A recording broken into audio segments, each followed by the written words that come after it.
তাহলে ওই কমলারে নাচেন না। অনেক আগে, মানে অনেক আগে পুরনো একটা গান আছে, মানে গানটা শুনছিলাম যে নাচো গো সুন্দরী কমলা।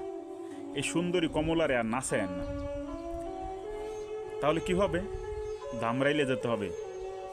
দেখছেন বিয়ের অনুষ্ঠান ভেঙে গেছে একটা মেয়ের এই নাচার কারণে। সুন্দরী কমলা নাচছিল কোথায়, কিভাবে জানি নাচছিল এই একটা মঞ্চে 2 বছর না 1 বছর আগে, জানি না, ওইসব নিউজ আমি শুনি না। তো ওই নাচের কারণে বিয়ে ভেঙে গেছে। তাহলে ওই কমলারে নাচেন না। আর ওই নাচের কারণে বিয়েটা ভেঙে গেছে, এই জন্য শুধু কি মেয়েটারই দোষ? একদম না। কারণ কি জানেন, এই মেয়েটা কোথায় যায়, কি করে, এত এতটুকু বড় হয়েছে, এগুলো বাপ মা জানতো না?